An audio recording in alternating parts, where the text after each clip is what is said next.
বন্ধুরা, বাংলাদেশের মেগাস্টার সাকিব খানের যারা হেটার্স তাদের বিরুদ্ধে এক ব্যক্তি রাগ উগরে দিয়েছেন।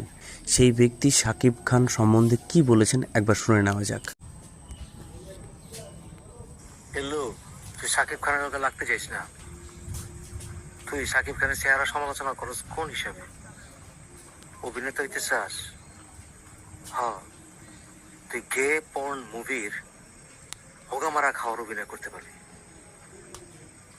তোরে কিন্তু পুরুষ মনে হয় না। এই জায়গাটা একটু বাজে ভাষা ইউজ করা হয়েছে, তাই বন্ধ করেছে বন্ধুরা। বর্তমান সাকিব খানের কোনো অল্টারনেটিভ নাই, এবং সাকিব খান থাকায় বাংলাদেশে মানুষ সিনেমা হলে যায়।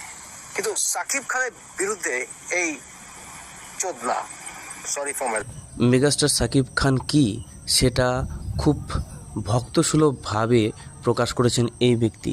তবে তার ভাষার মধ্যে একটু কুরুচিকর কিছু নোংরা ভাষা ছিল, তাই সম্পূর্ণটা আমি দিলাম না।